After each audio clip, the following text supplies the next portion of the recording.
أعوذ بالله من الشيطان الرجيم. بسم الله الرحمن الرحيم.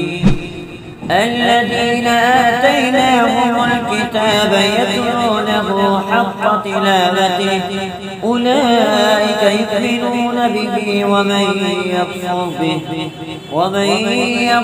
به فأولئك هم الخاسرون. يا بني إسرائيل اذكروا نعمتي التي أنعمت عليكم وأني فضلتكم على العالمين. واتقوا يوما لا تجزي نفس عن نفس شيئا ولا يقبل منها عدل ولا تنفعها شفاعة ولا هم ينصرون.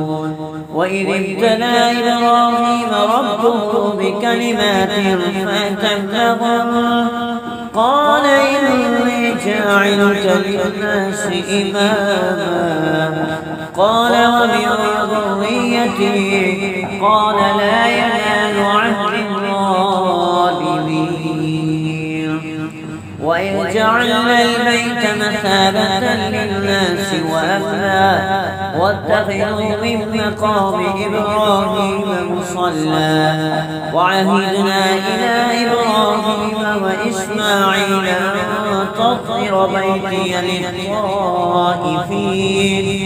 للطائفين والعاكفين والركع السجود. وإذ قال إبراهيم رب اجعل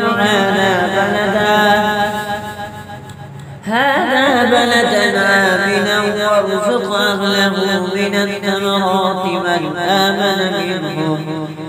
آمن منهم بالله واليوم الآخر قال ومن كفر فأمتعه قليلا ثم اضطره